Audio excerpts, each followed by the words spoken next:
Good morning, all you lovely people. You know, I've been studying. Sometimes, let me get where I'm comfortable here. I can't seem to get comfortable. Sometimes it's a good thing when there's controversies and y'all make me go study and find out facts and everything. And other times it's not such a good thing. I've been kind of quiet on the whole election thing. I really have, believe it or not. Because I've been studying. You know, I said when Hillary Clinton and Donald Trump was running in 2016, the whole thing made me remember when the election before Lincoln was elected president. It was horrible. But since this election, and I've followed it very closely, if you go back and study the election from 1876 between Rutherford B. Hayes and Samuel Tilden, I think I'm saying that right, it's so similar to today, it's unreal. That was the last time that Congress had to get involved, because in 1801, Congress got together and did an amendment, and they decided that it shouldn't just be Congress that settles these disputes in elections. The idea that there's elections and there's been no disputes is false. The idea that once the media decides who's president, that's who's president, is false. Donald Trump is not being a sore loser because he hasn't lost yet. You show your ignorance big time when you refer to Biden as won. He has not won until several things happen. Now, the fact that the last 100 years, it hasn't happened until Al Gore. Al Gore was the last one that challenged an election. Now, had he have been the president and he was running, and he lost, he could have challenged the election, and it would have put a whole new system into play. But because he wasn't outgoing, he didn't have to give a concession speech. One, concession speeches are not legally required. They're not. What it does, it eliminates a whole lot of stuff. Say, for instance, whoever. If Trump were to get up and say, okay, congratulations, Donald Trump, Joe Biden and her, y'all have won. Okay, it's over. Then, I think it's called, is it the GEP? GP Government. Oh, I don't remember the initials. But it's a government panel that is put together, and when an election is over, and let me back up. Prior to the election, and I think it's during the summer, y'all can fact check me if you want. During the summer, the president, his campaign and everything, his outgoing party is required to submit to this, I think it's a GEP. I think that's it. He's required to present to them his Transference of Power plan. That's not what it's called. I hate when I can't remember things exactly. He's required. The Joe Biden and his group, in this case it's the Democrats, are also required by October, I think, to present the same thing. Okay. If it is Trump, if the existing president, after the election, gets up and says, I concede, okay, then that automatically throws that GEP panel into place. They automatically go into, because prior to the election, a lot of money is appropriated to them for a transference of power. And that is what it's called, people. It's called a transference of power. And it is taking one president out and putting another president in, and the president with all of his cabinet. That's done. It's done every time. It's not just one time. It's done every time a new president is put in. This is done. Okay. Now that you understand that GEP has not certified Joe Biden as president-elect yet. I know the media is telling you that. There has been nothing official done as of today. Today's November the 12th. There is nothing done. And each state is individual. Remember that. We are a republic, not a democracy. Each state has its own rules about how its election is handled, when their votes have to be tallied, and when they have to be turned in. Now, mind you, I think it's December. It's the first week of December is the deadline. I think it's 12th. You know, I should have wrote all this down. Then I could tell you exactly. But by that date, every state has to have a final tally given to their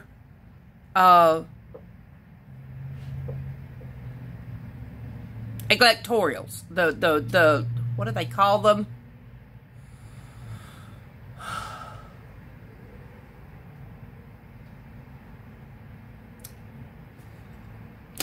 Anyway, then, is it January? I should have studied all this. I'll do another video and give you exacts. But in January, the House and the Senate both meet in a joint session, and the electorals from every state is announced. They then take that information and they award those electoral votes to the candidates, and whoever has 270 at that point is the president-elect. Not now. First of all, Trump's not being a sore loser. And I said this back with Gore. I'm not just being a party line person here. I said this back when Gore was challenging it. And if you look back at what Gore was challenging, I didn't like the man. I still don't like the man. But he had every constitutional right to challenge Florida. Every right. He was acting under the rights that the Constitution of the United States gives him. When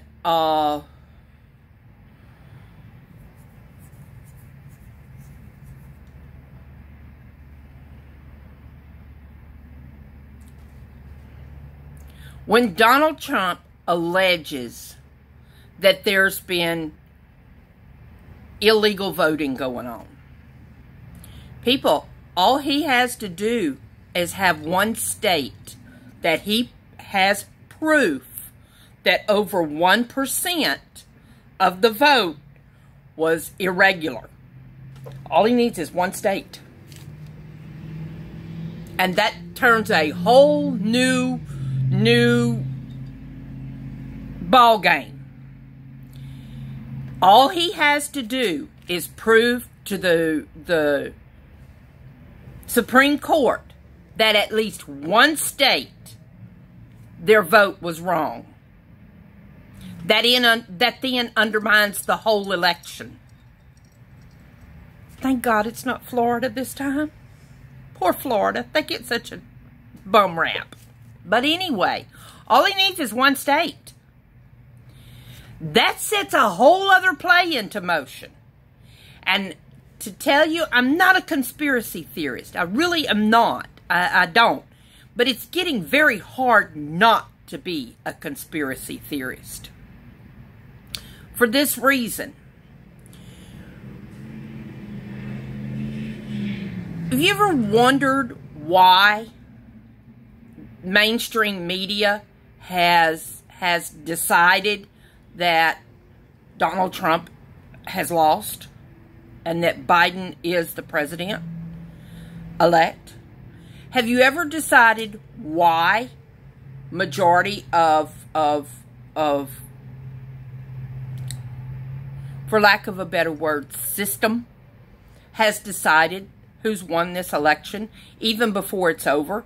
And people, it's not over. It's not over. We still have 4 states that ain't decided if their votes are right. And they have until, I think it's today. Today's November the 12th. They have until today to do that. But up until they've done that, our media is wrong. Our media is dead wrong. Facebook, Twitter, all of these things, this is people that have decided who they want to be the president, regardless of our constitutional system. And if you don't have a problem with that, you got a problem. I'm not getting into who's winning and losing. I'm not getting into that. You're not telling me if Hillary Clinton in 2016 could have proven one state was irregular, she wouldn't have done the same thing? You damn right she would have. Yes, she would have. Anybody running for office would have. Like I said, I'm not a conspiracy theorist, and a lot of this part of my video is just Debbie 2 and 10. I think for the last 4 years, they've been wagging the dog with this whole Russia nonsense. I think for the last 4 years, behind the scenes, they've been getting things put together. Have you ever wondered why they dumped, and when I say they, I mean Silicon Valley, Soros, Bloomberg, why they dumped $50 million into trying to get a man from Texas elected? Why would California care? In, is it North Carolina? Where Mitch McConnell, they dumped $50 million into trying to get them elected. Congressional seats all across the United States. These big corporations and multimillionaire units dumped huge masses of money into their campaigns to get them elected. You wonder why?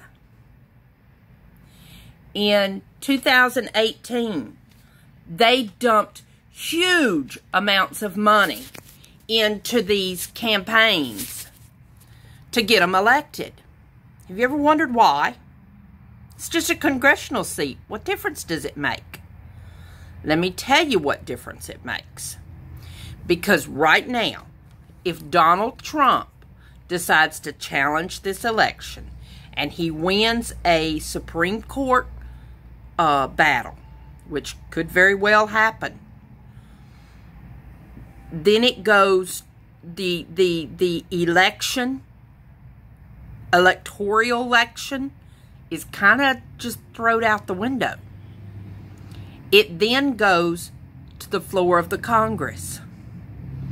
And Congress then, each state vote votes on who they want to be president by that one vote. You ever wondered why they were trying to stack Congress so hard? Why they fought so hard against Donald Trump appointing another judge? They knew this was coming. They knew this was coming. For 4 years, they've plotted a trail to this point.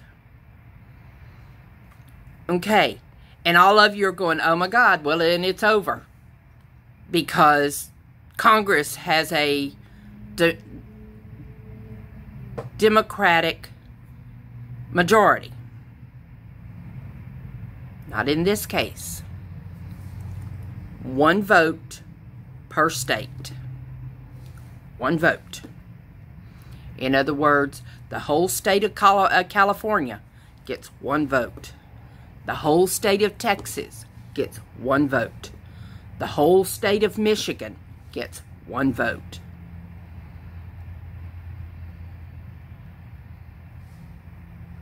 The Republicans hold the majority of states, while the Democrats hold the majority of congresspersons in Congress.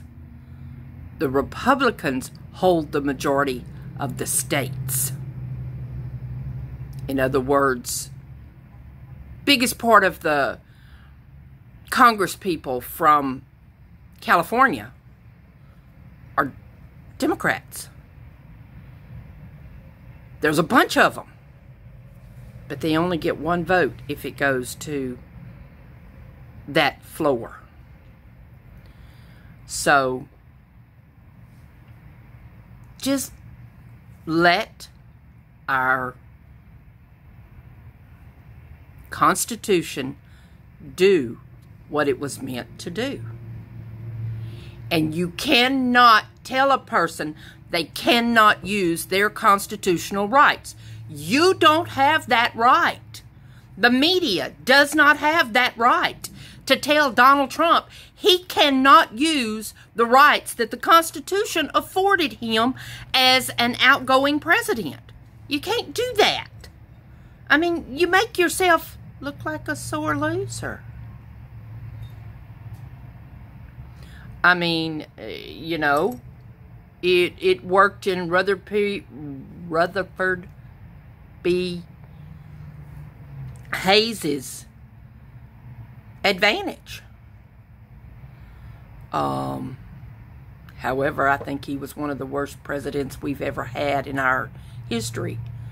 If you think any of the last 6 presidents were the worst presidents in our history, you need to go study history a little bit more. We've had some awful presidents. So stop fighting. Stop arguing. Stop yelling at each other and calling each other names. And let our system do what our system was meant to do.